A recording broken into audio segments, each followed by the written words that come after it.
광고 말씀 드리도록 하겠습니다.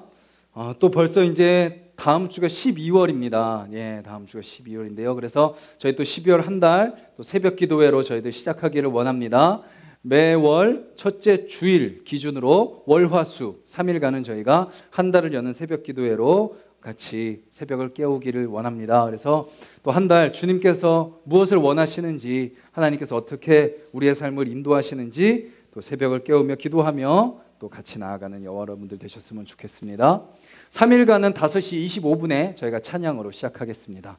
그리고 LH 10단지 저희가 입주하실 때부터 계속 저희가 준비하고 또 전도했는데요. 이제 12월 3일 날 저희가 한 번 더 전도를 하려고 합니다. 12월 3일 화요일 오전 12시에 저희들 택지 사무실에 모여서 준비하고 출발하도록 하겠습니다. 함께 가실 분들은 시간 맞춰서 오시면 감사하겠습니다. 주일학교 성경 퀴즈 대회 참가 신청을 해주시길 바랍니다. 우리 자녀들 두신 부모님들, 우리 아이들이 이제 또 전국에 있는 아이들과 우리 아이들이 외운 암송 말씀을 가지고 아이들과 퀴즈 대회를 하는데요. 그곳에 가서 또 아이들이 말씀 또 잘 기억하고 말씀의 사람으로 또 서고 또 우리만 외우는 게 아니라 전국의 수많은 아이들이 같이 말씀을 외우고 있구나라는 것을 깨닫는 좋은 기회인데 우리 아이들 또 신청해 주셔서 또 그런 것들 경험하게 해주시면 좋을 것 같습니다. 또 주일 섬김이입니다. 우리 식사 설거지는 7조에서 섬겨주시고요. 청소는 우리 1조 분들 섬겨주시면 감사하겠습니다. 저희가 지금 식사 설거지 또 청소 이렇게 조별로 지금 가고 있는데요.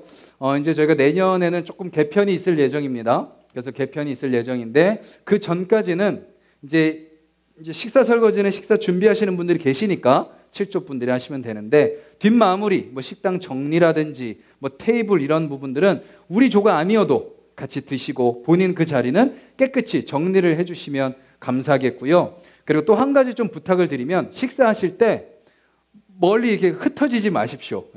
흩어지면 청소하기 힘들어집니다. 그러니까 모여서 그 빈자리 있으면 모여서 드시고 좀 아직 서로 낯설고 좀 어색하고 그래도 같이 앉아야 친해지죠. 그렇죠?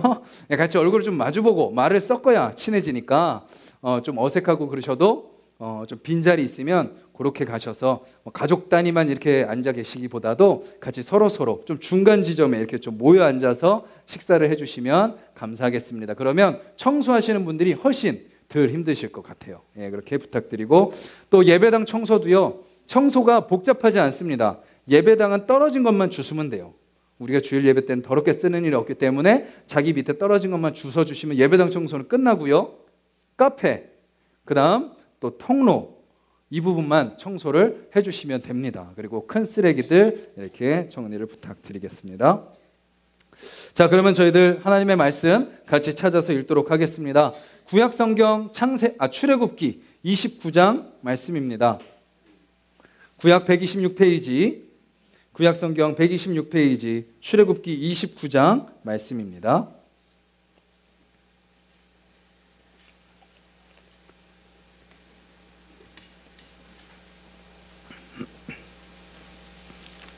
자, 29장을 딱 펴놓으시고요. 어떻게 지난주 말씀 잘 읽으셨나요? 갑자기 이렇게 다들 고개를 숙이고 그러세요. 네. 우리가 이제 지난 주일날 16장 말씀을 통해서 만나와 메추라기 저희가 이제 살펴봤었고요. 그 다음 반석에서 물이 나오죠. 그리고 이드로 모세의 장인어른이 모세를 찾아와가지고 자네 혼자 이 일을 다 처리하면 어떡하나 나눠서 처리하게 하면서 이제 그 이스라엘 백성들의 어떤 조직 그런 것들을 이제 알려주고요. 그 다음 시내산에 도착하죠. 거기서 20장에 가면 모세가 무엇을 받나요? 10계명을 받습니다. 10계명을 받고 또 하나님의 말씀을 쭉 받게 되는 거죠. 21장, 22장, 23장 그리고 쭉 하나님의 법. 이제 너희들이 가나안 땅에 이제 곧 들어갈 거야. 지금은 요 밑에 시내산에 너희가 있는데 쭉 올라가서 가나안 땅에 들어가게 되면 그곳에서 너희들이 지켜야 될 법이야. 미리 알려주니까 잘 기억했다가 지켜라고 하는 것이 지금 이 내용이죠. 그리고 또 시내산에서 하나님이 다시 언약을 세워주십니다. 그리고 24장에 가면 모세가 다시 시내산에 올라가서 거기서 무엇을 받나요? 또 하나님의 말씀, 성막에 대한 부분, 또 율법에 대한 부분, 제단에 대한 부분, 제사장의 옷, 그리고 오늘 29장 말씀 또 거기 포함되죠. 제사장에 대한 부분까지도 쫙 쥐침을 쫙 알려주십니다. 모세에게. 그 내용 중에 일부분이 오늘 우리가 읽을 29장 말씀인 거죠. 오늘 주일 출애굽기 읽으실 부분이 바로 29장, 30장입니다. 30장은 집에 가셔서 읽으시면 되겠고요. 저희들은 오늘 29장 읽는데요. 다 읽지는 않고요. 1절부터 9절까지 읽고 그리고 38절부터 46절까지 두 부분 읽도록 하겠습니다. 29장 1절부터 9절까지 먼저 읽습니다. 시작.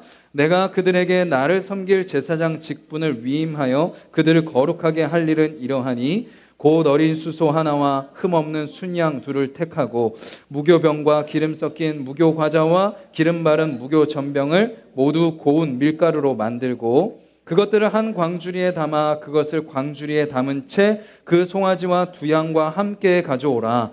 너는 아론과 그의 아들들을 회막문으로 데려다가 물로 씻기고 의복을 가져다가 아론에게 속옷과 에봇 받침 겉옷과 에봇을 입히고 흉패를 달고 에봇에 정교하게 짠 띠를 띠게 하고 그의 머리에 관을 씌우고 그 위에 거룩한 패를 더하고 관유를 가져다가 그의 머리에 부어 바르고 그의 아들들을 데려다가 그들에게 속옷을 입히고 아론과 그의 아들들에게 띠를 띄우며 관을 씌워 그들에게 제사장의 직분을 맡겨 영원한 규례가 되게 하라.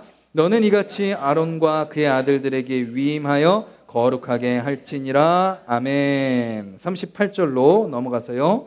38절부터 46절까지 같이 읽습니다. 내가 제단 위에 드릴 것은 이러하니라. 매일 1년 된 어린 양 2마리니 한 어린 양은 아침에 드리고 한 어린 양은 저녁 때에 드릴지며 한 어린 양에 고운 밀가루 10분의 1 에바와 찌은 기름 4분의 1 흰을 더하고 또 전제로 포도주 4분의 1 흰을 더할지며 한 어린 양은 저녁 때에 드리되 아침에 한 것처럼 소제와 전제를 그것과 함께 드려 향기로운 냄새가 되게 하여 여호와께 화제로 삼을지니 이는 너희가 되도록 여호와 앞 회막 문에서 늘 드릴 번제라. 내가 거기서 너희와 만나고 내게 말하리라. 내가 거기서 이스라엘 자손을 만나리니 내 영광으로 말미암아 회막이 거룩하게 될지라. 내가 그 회막과 제단을 거룩하게 하며 아론과 그의 아들들도 거룩하게 하며 내게 제사장 직분을 행하게 하며 내가 이스라엘 자손 중에 거하여 그들의 하나님이 되리니 그들은 내가 그들의 하나님 여호와로서 그들 중에 거하려고 그들을 애굽 땅에서 인도하여 낸 줄을 알리라. 나는 그들의 하나님 여호와니라. 아멘. 한 1, 2분 정도 시간을 드릴 테니까요. 지금 우리가 읽은 부분만 다시 한번 좀 이렇게 보시면서 어떤 내용인가 또 어떤 의미인가 한번 묵상해 보시면 좋겠습니다.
저희 같이 말씀을 나누도록 하겠습니다. 짧은 시간이지만 저희가 왜 굳이 이렇게 말씀을 읽고 생각하는 시간을 드리냐면 일주일 동안 말씀을 우리가 같이 읽자라는 목적입니다. 우리가 삶 속에서 말씀을 읽고 생각하는 그런 습관, 그것이 습관이거든요. 또 그것이 우리의 삶 속에 좀 자리 잡혔으면 좋겠고, 짧지만 모든 성도님들이 모여 있을 때 그것을 좀 연습하고 또 경험하는 그런 했으면 마음으로 저희가 하고 있으니까요. 또 집에 여기서 또 다 묵상 못하신 부분, 다 읽지 못한 29장 30장 말씀 집에 가셔서 꼭 한번 다시 들어보시길 바라겠습니다. 저는 오늘 말씀을 통해서 하나님을 섬기는 거룩한 제사장이라는 제목으로 같이 말씀을 나누고자 합니다. 오늘 우리가 읽은 부분이 어떤 부분이죠? 29장 소제목을 한번 같이 읽을까요? 시작. 제사장 직분 위임. 자, 위임식이라고 혹시 아시나요? 교회도요, 이제 교회가 개척되고 좀 시간이 지나면 위임식이라는 걸 합니다. 딱 봤더니 저 목사가 이제 이 교회를 담임할 만하다 싶은 그런 딱 이제 그게 교회 안에 그게 형성이 되면 이제 뭘 하는 거예요? 위임 예배를 드리는 거죠. 그리고 또 뭐가 있죠? 우리가 뭔가를 다른 사람한테 맡길 때 뭘 써주죠? 위임장을 써줍니다. 위임장. 내가 그 사람에게 위임을 받았다라는 것을 증명하는 그런 증을 받는 거죠. 오늘 본문이 제사장 직분이 위임되는 그런 내용입니다. 그럼 제사장 직분을 위임받은 것이 지금 2019년을 살아가는 우리에게 무슨 상관이 있는가? 라는 생각이 들 수 있는데요. 여기서 우리가 신약에 있는 말씀을 한번 다시 읽고 저희가 말씀을 계속 나누기를 원하는데요. 디모데후서 3장 15절에서 17절 한번 찾아보시겠어요? 디모데후서 신약성경 345페이지, 346페이지. 이 말씀은 아마 외우시는 분들도 많으실 거예요. 디모데후서 3장 15절부터 17절. 같이 함께 읽겠습니다. 시작. 또 어려서부터 성경을 알았나니 성경은 능히 너로 하여금 그리스도 예수 안에 있는 믿음으로 말미암아 구원에 이르는 지혜가 있게 하느니라. 모든 성경은 하나님의 감동으로 된 것으로 교훈과 책망과 바르게 함과 의로 교육하기에 유익하니 이는 하나님의 사람으로 온전하게 하며 모든 선한 일을 행할 능력을 갖추게 하려 함이라. 아멘. 성경이 우리에게 뭘 준다고요? 구원에 이르게 한다라는 것입니다. 뭐가요? 성경이요. 예수님에 대한 내용, 성령님에 대한 내용, 하나님의 사랑, 그 내용이 다 어디 담겨 있어요? 성경에 담겨 있기 때문에 우리가 아는 거죠. 그래서 그 구원받았음을 우리가 끊임없이 확인하며 살기 위해서 성경 앞에 서야 되죠. 그리고 성경은 우리로 하여금 어떻게 하나요? 교훈과 책망과 바르게 함과 의로 교육해 준다라는 것입니다. 그리고 모든 선한 일을 행할 능력을 갖추게 하려 함이라. 어떤 성경이요? 요한복음만요? 로마서만요? 아니요. 모든 성경이요. 오늘 우리가 읽은 제사장에 대한 부분, 나는 제사장이 아닌데, 우리는 뭐 제사 드리지 않는데 싶을지라도 그 말씀이 우리에게 뭘 주나요? 구원에 이르는 지혜, 우리를 교육하고 우리로 하여금 선한 일을 행할 능력을 갖추게 하는 말씀이다라는 것을 기억하셨으면 좋겠습니다. 그리고 우리의 삶 가운데 이 말씀이 없으면 내 삶이 온전히 설 수 없다라는 것을 잊지 마시고 매일매일 말씀 앞에 서는 저와 여러분들이 되기를 간절히 소망합니다. 자, 29장의 주제는 1절에 나와요. 다시 출애굽기 29장으로 가셔서 1장을 보시면 뭐라고 이야기를 하나요? 첫째 줄, 둘째 줄에 보시면 내가 그들에게 나를 섬길 제사장 직분을 위임하여 그들을 거룩하게 할 일은 이러하니. 29장은 이 두 절에 대한 풀이입니다. 이 두 절이 29장의 가장 핵심적인 주제인 거죠.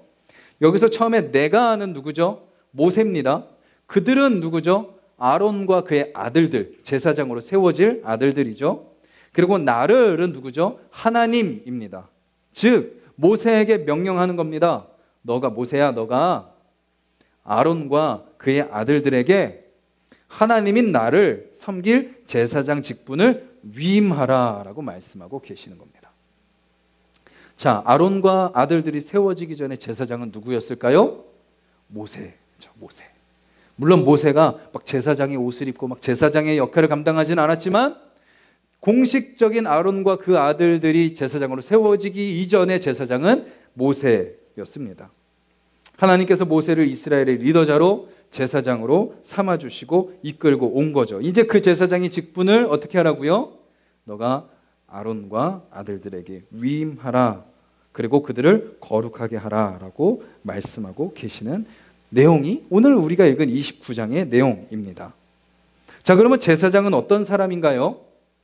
1절, 우리가 지금 읽은 그 첫째 줄, 둘째 줄에 세 가지 제사장에 대한 내용을 알려줍니다. 첫 번째는 뭔가요? 나를 섬길입니다. 나를 섬길. 제사장은 누구라고요? 하나님을 섬기는 사람입니다. 하나님을 위한 삶을 사는 사람이죠. 하나님을 위해서 모든 초점을 맞추는 사람입니다. 그렇다면 나의 삶, 나의 어떤 욕심, 나의 바램, 나의 소원, 그런 것들을 기꺼이 내려놓는 사람이죠. 그리고 우리 가정도 하나님께 맡기는 사람입니다. 제사장의 사명 외에 다른 일을 하나님 앞에 내려놓는 사람이 바로 제사장이다라는 거죠. 지금까지는 내가 하고 싶은 대로 살아왔다면 이제부터는 뭐예요? 제사장으로서의 사명을 감당하며 사는 것, 그것이 바로 제사장의 역할이다라는 것입니다. 그 다음 두 번째, 제사장은 어떤 사람인가요? 그 다음 줄에 이렇게 이야기하죠. 제사장 직분을 위임하여. 즉 위임받은 사람이 바로 제사장입니다. 그럼 누가 있는 거예요? 내가 위임받았으면 누가 있죠? 위임하는 사람이 있는 겁니다. 위임하는 사람이 있고 그 위임하는 사람이 나에게 위임한 일이 있는 겁니다. 즉 내 삶은 내 마음대로 사는 것이 아니라 나에게 위임한 그분의 뜻을 따라 사는 것이 바로 제사장의 삶인 거죠. 그 일이 아닌 다른 일을 한다면 뭐죠? 직무유기인 거죠. 위임받은 사람은 위임받은 순간부터 위임하신 분께서 위임한 일을 위하여 살아가는 거죠. 언제까지? 위임이 끝날 때까지. 그것이 바로 제사장의 역할입니다. 마지막 세 번째는 두 번째 줄 제일 뒷부분에 나오죠. 그들을 거룩하게 할 일은 이러하니. 즉 제사장은 누군가요? 하나님을 섬기는 자. 그리고 두 번째는 위임받은 자. 그 다음 세 번째는 거룩하게 된 자가 바로 제사장이다라는 것입니다. 거룩은 하나님을 섬기는 사람에게 필수입니다. 왜냐하면 하나님이 거룩하신 분이기 때문이죠. 거룩한 하나님을 섬기기 위해서는 하나님을 섬기는 자도 거룩해야 되는 거죠. 레위기 44장 말씀을 한번 펴보시겠어요? 조금만 뒤로 가시면 출애굽기 다음이 레위기죠. 11장 44절입니다. 구약성경 163페이지.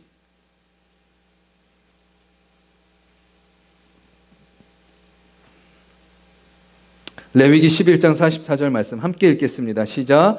나는 여호와 너희의 하나님이라. 내가 거룩하니 너희도 몸을 구별하여 거룩하게 하고 땅에 기는 길짐승으로 말미암아 스스로 더럽히지 말라. 내가 거룩하니 너희도 몸을 구별하여 거룩하게 하라. 45절, 그 다음 45절도 함께 읽습니다.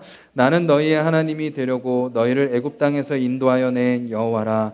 내가 거룩하니 너희도 거룩할지어다. 아멘. 19장으로 가보시겠어요? 19장 2절입니다. 19장 2절 함께 읽습니다. 너는 이스라엘 자손의 온 회중에게 말하여 이르라. 너희는 거룩하라. 이는 나 여호와 너희 하나님이 거룩함이니라. 아멘. 마지막으로 20장 26절 같이 읽습니다. 너희는 나에게 거룩할지어다. 이는 나 여호와가 거룩하고 내가 또 너희를 나의 소유로 삼으려고 너희를 만민 중에서 구별하였음이라. 아멘. 레위기 말씀은 아시죠? 레위기와 신명기는 출애굽한 백성들이 이제 가나안 땅에 들어가기 전에 가나안 땅에 들어가서 너희가 이렇게 살아야 돼라고 알려주는 법, 원칙, 규칙이 담겨있는 책이 레위기죠. 끊임없이 반복하는 게 뭐예요? 거룩하라라는 것입니다. 왜죠? 누가 거룩하시니까? 하나님이 거룩하시니까. 그 왜 계속 강조할까요? 들어갈 그 땅이 뭐 하지 않으니까? 거룩하지 않으니까. 그 땅의 유혹과 시험이 너희들 가운데 계속 입 벌리고 또 뱀처럼 속삭이고 있으니까 끊임없이 하나님은 말씀하고 계시는 것입니다. 여러분의 일주일의 삶, 여러분들의 삶을 돌아보면 어떠세요? 우리의 거룩함은 우선 둘째 치고라도 어때요? 우리가 살아가는 환경, 거룩이라는 단어를 찾아볼 수 있나요? 남양에 지나가다가 홀리어하고는 있습니다. 예, 죄송합니다. 예. 근데 우리의 삶 속에 거룩이라는 단어를 세상은 이야기하지 않습니다. 세상은 점점 더 뭘 이야기해요? 거룩은 저기 뒤에 내팽개치고 그냥 너의 쾌락을 위해서, 너의 만족을 위해서, 너의 즐거움을 위해서라면 뭐든지 해라고 이야기하는 것이 지금 이 시대의 모습인 거죠. 하지만 하나님은 제사장을 세우시면서 뭐 하셨어요? 거룩하라 라고 명령하신 겁니다. 사명을 잃고 광야에서 헤매던 모세에게 처음 주님이 나타나셔서 그에게 말씀하신 것이 뭐죠? 네가 선 곳은 거룩한 것이니 내 발에 신을 벗어라. 왜요? 그 신이 의미하는 게 뭐죠? 더러움이거든요. 그 중동 지역은 그 신발 먼지 구덩이잖아요. 발과 신이. 그래서 그것을 벗어라. 거룩한 땅이니 거룩한 마음을 가지고 나를 예배해라 라고 이야기하고, 또 신기하게도 그 다음 지도자인 여호수아에게도 하나님이 동일하게 말씀하십니다. 내 발에서 신을 벗어라. 내가 선 곳은 거룩하니라. 우리가 주님 앞에 나아갈 때 어떤 모습으로 서야 된다고요? 거룩함으로 서야 된다라는 것이죠. 제사장, 하나님을 예배하는 자로 그렇게 세워진 자들에게 요구하시는 것이 거룩함이라면, 오늘 이 시대에 주님을 예배하러 모인 우리에게 원하시는 것이 바로 거룩함이다라는 것입니다. 그러면 하나님은 제사장들을 거룩하게 하기 위해서 어떻게 하시죠? 오늘 본문은 두 가지를 하십니다. 첫 번째는 옷을 입혀주시고요, 두 번째는 제사를 드리게 하십니다.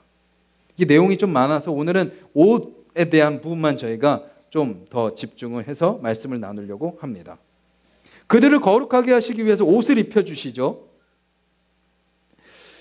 예전에 제가 어릴 때, 이제 우리 여기 계신 대부분의 분들이 이제 좀 학생 때, 이렇게 좀 청년 때, 그럴 때는 뭐가 많았나요? 제복이 많았습니다.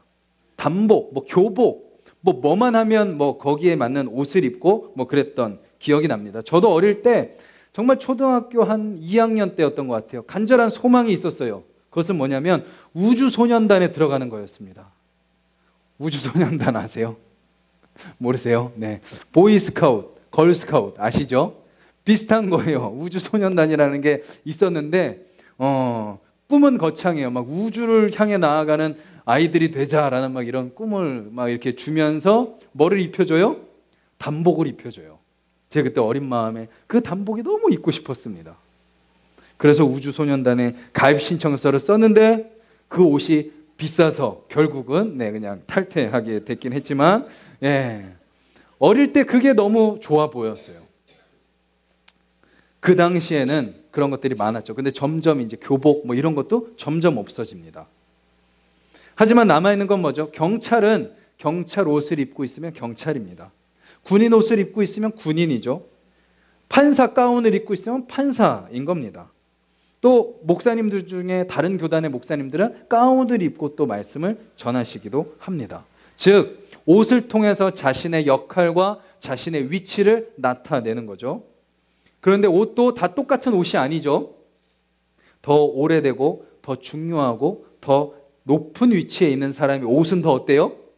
더 이렇게 좀 풍성하고 뭔가 컬러도 더 화려하고 뭔가 더 깨끗하고 더 밝습니다. 우리가 대학생들 졸업할 때 어떻죠? 대학교 졸업하는 학생들이 입는 가운과 대학원을 졸업하는 학생들의 가운과 교수님들이 입는 가운을 비교하면 확연하게 차이가 납니다.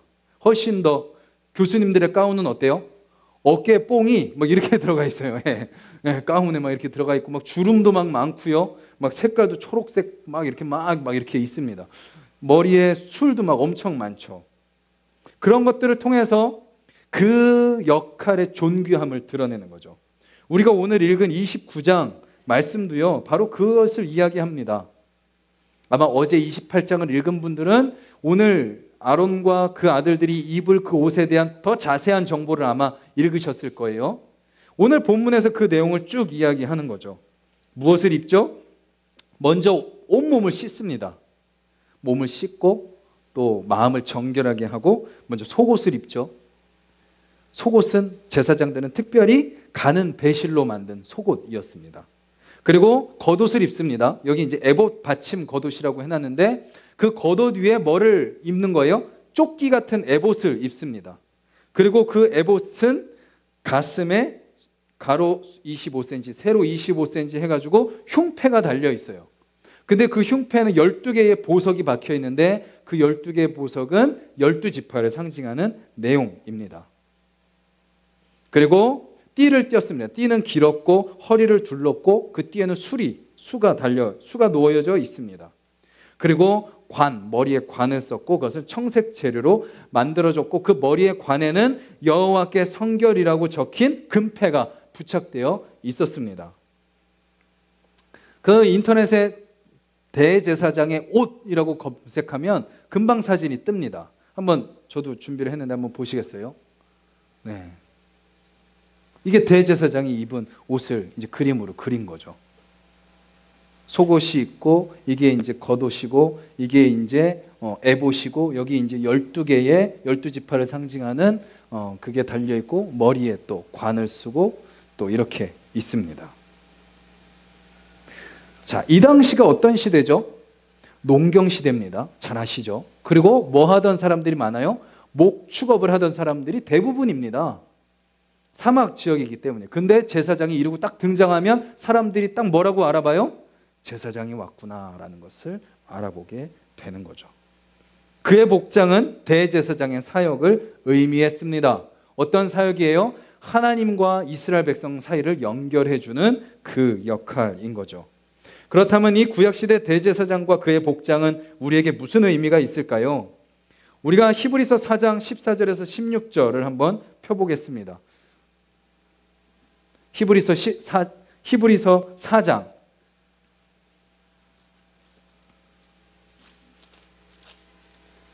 신약성경 357페이지 4장 14절부터 16절까지 말씀입니다. 우리 같이 한번 읽겠습니다. 시작. 그러므로 우리에게 큰 대제사장이 계시니 승천하시니 곧 하나님의 아들 예수시라. 우리가 믿는 도리를 굳게 잡을지어다. 우리에게 있는 대제사장은 우리의 연약함을 동정하지 못하시리가 아니요 모든 일에 우리와 똑같이 시험을 받으신 이로되 죄는 없으시니라. 그러므로 우리는 긍휼하심을 받고 때를 따라 돕는 은혜를 얻기 위하여 은혜의 보좌 앞에 담대히 나아갈 것이니라. 아멘. 자, 누가 대제사장이라고 말씀하시죠? 예수님께서 우리의 대제사장이 되어주신다고 얘기해 주시는 거죠. 구약에 나오는 대제사장은 누구를 향하고 있나요? 예수 그리스도를 향하고 있는 거죠. 대제사장이 성막에 들어가서 제사장이 옷을 입고 이스라엘 백성들을 위해서 제사를 드렸다면 예수님께서는 이제 어디로 가셨어요? 하늘 성막으로 올라가셔서 우리를 위해 기도하고 중보하고 계시는 거죠. 제사장은 옷을 입어야 됐다면 예수님은 뭐 할 필요가 없어요? 옷을 입으실 필요가 없습니다. 왜죠?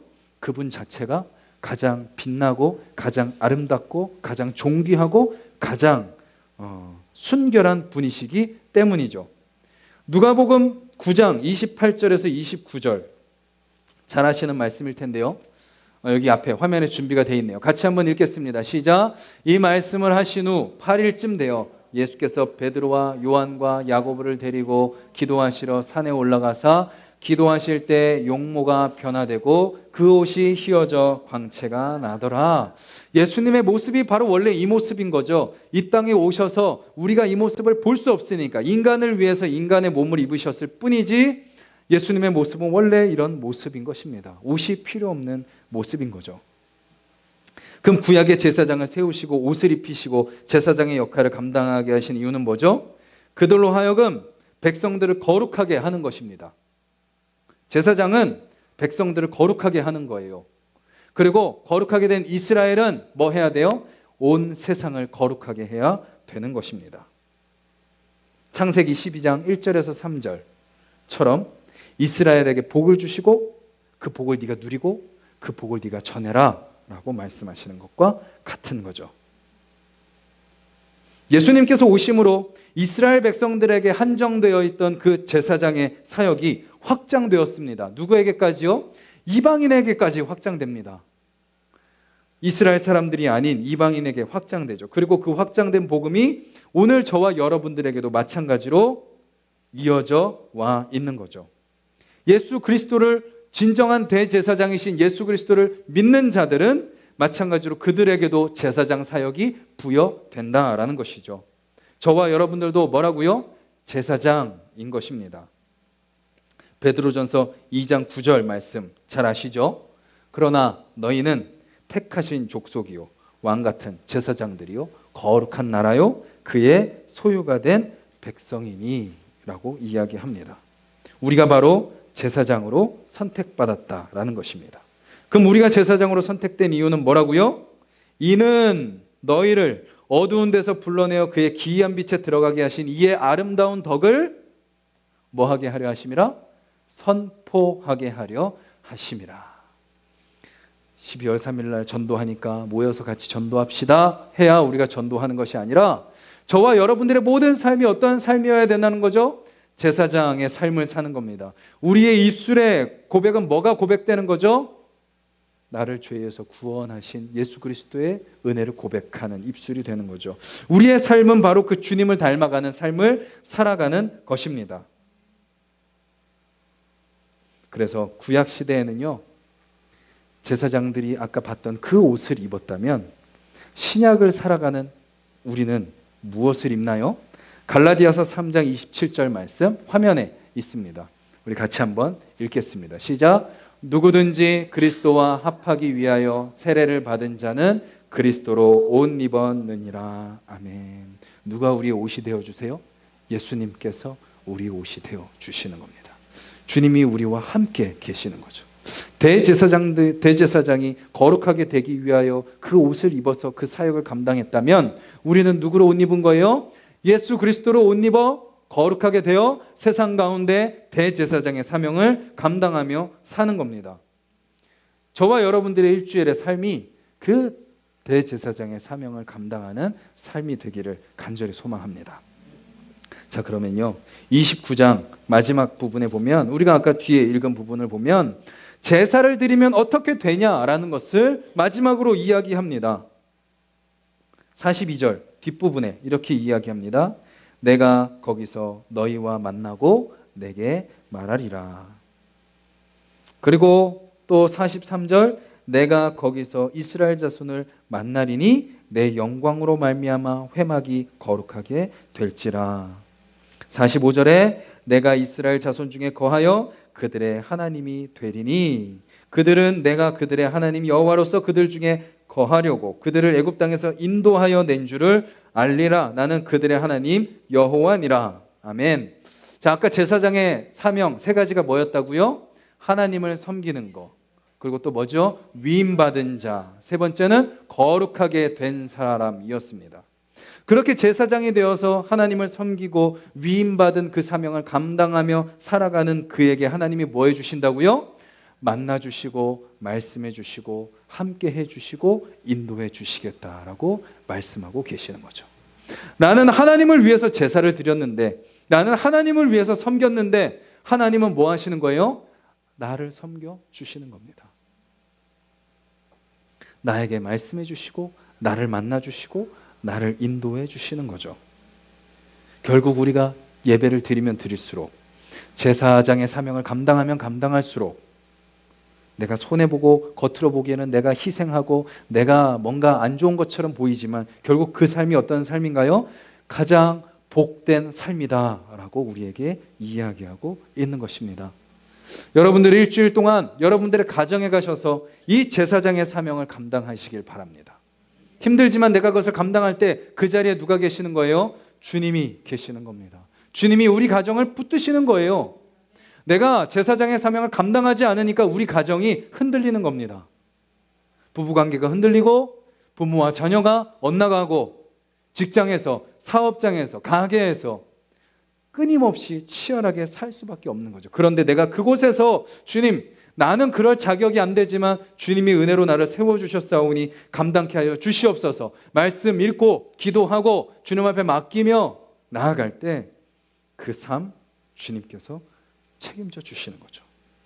그리고 주님은 이렇게 이야기합니다. 너가 이제 세상을 축복해라. 우리에겐 전혀 축복할 자격도 없고 축복할 거리도 없고 나 아무것도 없는데 뭘 합니까? 하지만 우리가 아까 말씀 살펴본 것처럼 주님이 우리의 옷이 되어 주셔서 우리에게 입혀주시고 그리고 우리를 제사장으로 삼아주시고 우리에게 그 복을 누리게 하셨다면 세상이 줄 수 없는 복이 누구를 통해서 흘러가는 거죠? 저와 여러분들을 통해서 흘러가는 겁니다. 돈이 줄 수 없는 복, 세상의 명예가 줄 수 없는 복, 세상의 어떤 외적인 것이 줄 수 없는 하나님만이 주시는 복이 저와 여러분들을 통해서 세상 가운데 흘러가게 하신다라는 거죠. 우리 새로운 일주일 그 제사장의 사명을 잘 감당하셔서 여러분들이 있는 모든 곳 하나님의 임재 가운데 살아가는 삶이 되시길 바라고 여러분들과 함께 있는 모든 사람이 여러분들을 통하여 하나님의 은혜를 경험하게 되기를 주님의 이름으로 간절히 소망합니다. 이제 말씀을 기억하면서 함께 기도하겠습니다.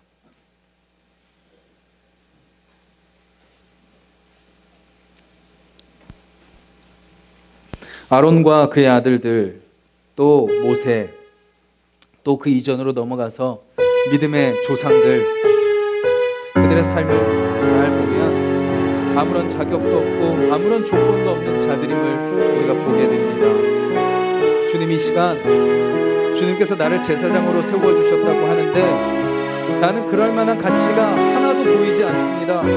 그리고 나는 그 제사장 사명을 감당할 능력도 없습니다. 아니 그럴